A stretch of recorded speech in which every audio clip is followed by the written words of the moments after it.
ചെങ്കോട്ടയിൽ 13 പേരുടെ മരണത്തിന് കാരണമായ ആക്രമണം ഭീകരവാദമാണെന്ന സംശയം ബലപ്പെട്ടു നിൽക്കെ ആക്രമണത്തിന്റെ വേരുകൾ പടർന്നു കിടക്കുന്നത് കഴിഞ്ഞ മാസം ജമ്മു കാശ്മീരിൽ കണ്ടെത്തിയ തീവ്രവാദ അനുകൂല പോസ്റ്ററുകളിലേക്കാണ്. ഭീകര സംഘടനയായ ജെയ്ഷെ മുഹമ്മദിന് അനുകൂലമായി പോസ്റ്ററുകൾ കണ്ടെത്തിയതിനെ തുടർന്ന് ശ്രീനഗറിൽ കഴിഞ്ഞ മാസം മുതൽ പോലീസ് നടത്തിവന്ന അന്വേഷണമാണ് ഫരീദാബാദിൽ ഡോക്ടർമാരടക്കമുള്ളവരുടെ അറസ്റ്റിലേക്ക് നയിച്ചത്.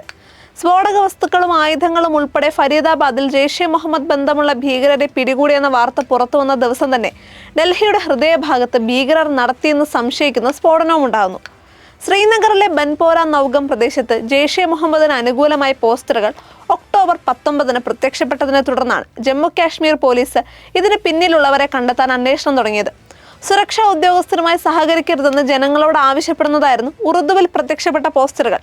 UAPA അടക്കമുള്ള വകുപ്പുകൾ ചുമത്തി FIR രേഖപ്പെടുത്തിയ പോലീസ് CCTV ദൃശ്യങ്ങൾ ഉൾപ്പെടെ കേന്ദ്രീകരിച്ച് നടത്തിയ അന്വേഷണം അദീൽ അഹമ്മദ് റാത്തർ എന്ന ഡോക്ടർ ഉൾപ്പെടെയുള്ളവരുടെ അറസ്റ്റിലേക്ക് നയിക്കുകയായിരുന്നു. ഉത്തർപ്രദേശിലെ സഹറാൻപൂരിൽ പിടിയിലായ അദീലിന്റെ വെളിപ്പെടുത്തലുകൾ ജമ്മു കാശ്മീർ, ഉത്തർപ്രദേശ്, ഹരിയാന എന്നിവിടങ്ങളിലായി വ്യാപിച്ചു കിടക്കുന്ന പാൻ ഇന്ത്യൻ വൈറ്റ് കോളർ തീവ്രവാദത്തിലേക്ക് അന്വേഷണ ഉദ്യോഗസ്ഥരെ എത്തിച്ചു. ഇന്ത്യയിലെ ജെയ്ഷെ മുഹമ്മദിന്റെ പ്രവർത്തനങ്ങൾ കൈകാര്യം ചെയ്തിരുന്ന ഡോക്ടർ അദീൽ അഹമ്മദ് റാത്തറുടെ അറസ്റ്റാണ് ഡൽഹി ഹരിയാന അതിർത്തിയായ ഫരീദാബാദിൽ 2900 കിലോ സ്ഫോടക വസ്തുക്കൾ അടക്കം പിടികൂടുന്നതിലേക്ക് നയിച്ചത്. അമോണിയം നൈട്രേറ്റും ടൈമറുകളും പിസ്റ്റളുകളും LED ബോംബ് നിർമ്മിക്കാനുള്ള സാമഗ്രികളും റെയ്ഡിലൂടെ കണ്ടെത്തിയെന്ന് തിങ്കളാഴ്ച പോലീസ് പ്രഖ്യാപിച്ചപ്പോൾ തന്നെ ദേശീയ തലസ്ഥാന പ്രദേശത്ത് ആക്രമണം നടത്താനുള്ള ഭീകരവാദികളുടെ പദ്ധതികളെ പറ്റിയുള്ള സൂചനകളും വ്യക്തമായിരുന്നു.